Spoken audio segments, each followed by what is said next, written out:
The Chinese Navy, or the plan, has seen rapid development over the past 10 or so years, including aircraft carriers, amphibious assault ships, submarines, smaller vessels, and perhaps most obvious, its destroyer force.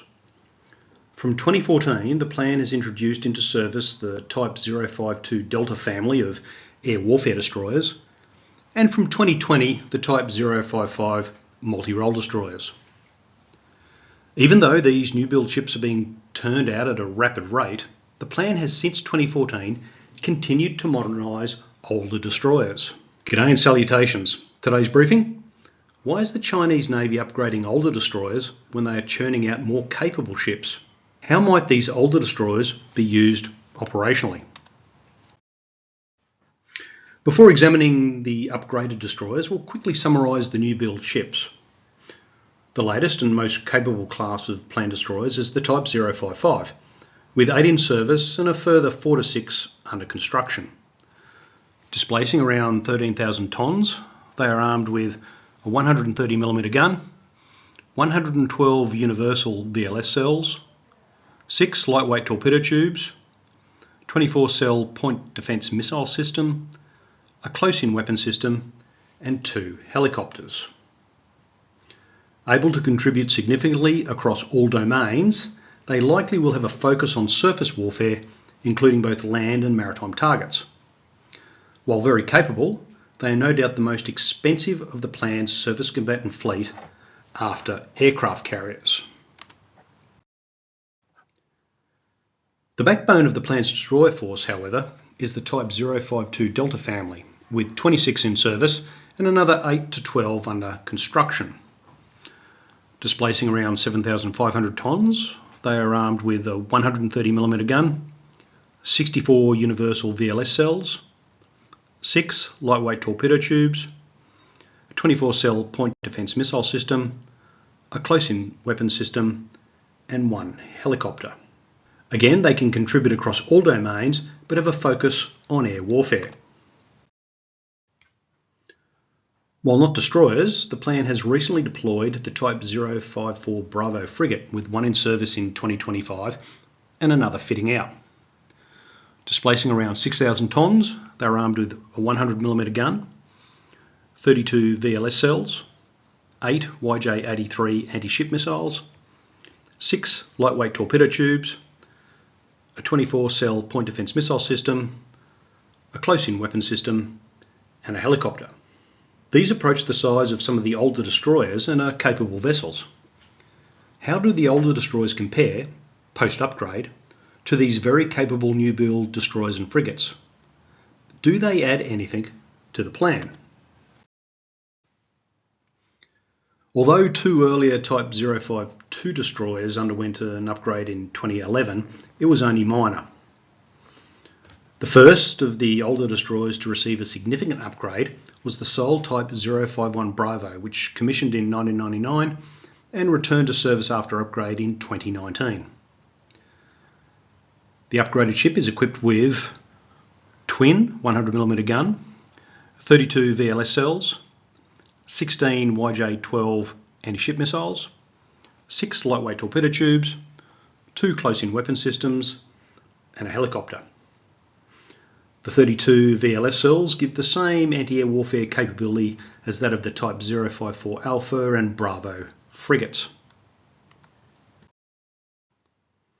Another of the older destroyers to be upgraded was the Type 054 Bravo, with 2 commissioned in 2004 and returning to service after upgrade in 2024. Displacing around 7,000 tonnes, they are armed with a 100mm gun, 32 VLS cells, 8 YJ-12 anti-ship missiles, 6 lightweight torpedo tubes, 2 close-in weapon systems, and a helicopter. In between the upgrades to the Type 051 Bravo and 052 Bravo was the upgrade of the first 2 Chinese Sovremenies, the 956 Echoes. In service since 2001, they returned to service after refit in 2021-22.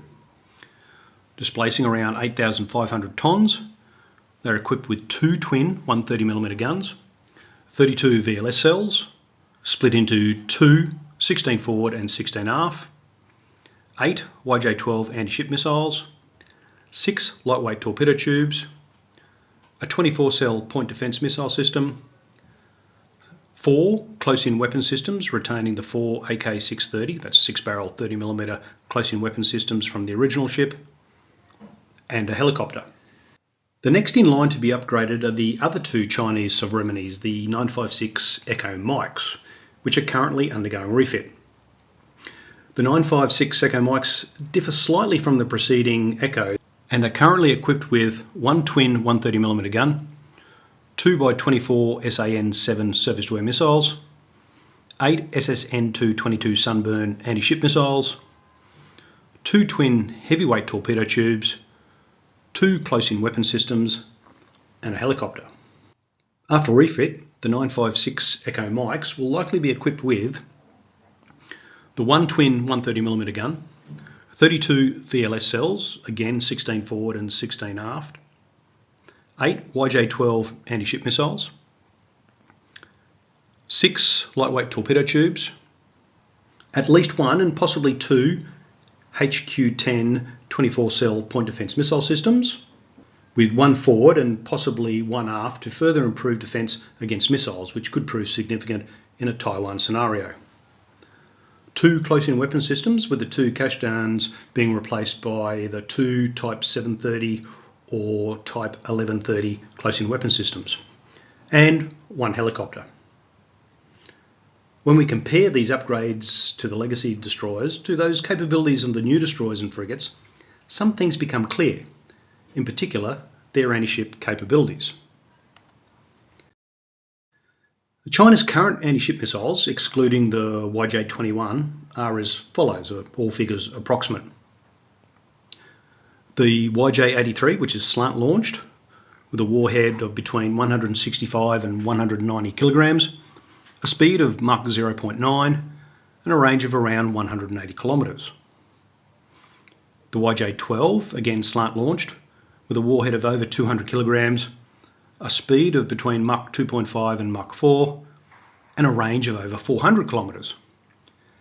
And the YJ-18, which is vertically launched, with a warhead of between 140 and 300 kilograms, and a speed of Mach 0.8 cruising, and between Mach 2.4 and Mach 3 in the terminal or sprint phase.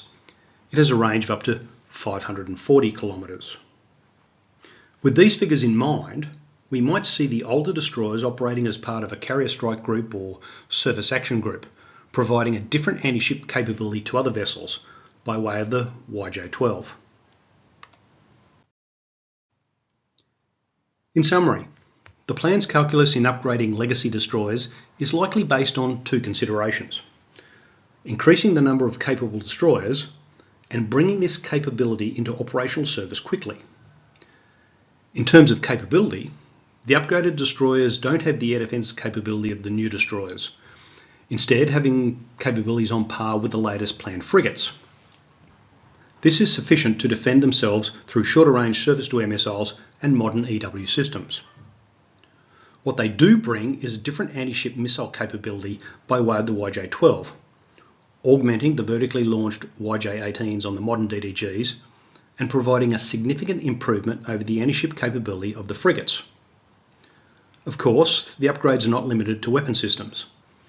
Upgraded sensors and electronics also make them more capable and improves logistics by only using domestic systems.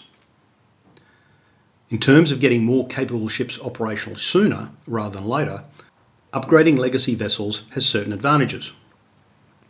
Crews are largely already trained on the ships, with training on new systems able to be conducted while the ships are being upgraded. This reduces the time needed after re-entering service and becoming operational again. Also, the upgrading of the legacy destroyers does not require the same facilities as those needed for new-built ships.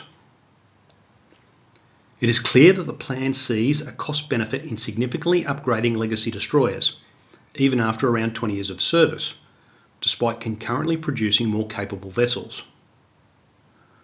Because of this approach, the plan will likely have more destroyers that are capable of operating in peer-on-peer conflict over the next 10 or so years than they would have if they had not upgraded the ships to the degree they have. Perhaps time is of the essence. That concludes today's briefing. Thank you for watching. Please subscribe, like and share, and don't forget to click the notification button so you don't miss the next briefing. You never know what it'll be about. Happy to take suggestions for briefings from members. Until next time, Vale de Cero.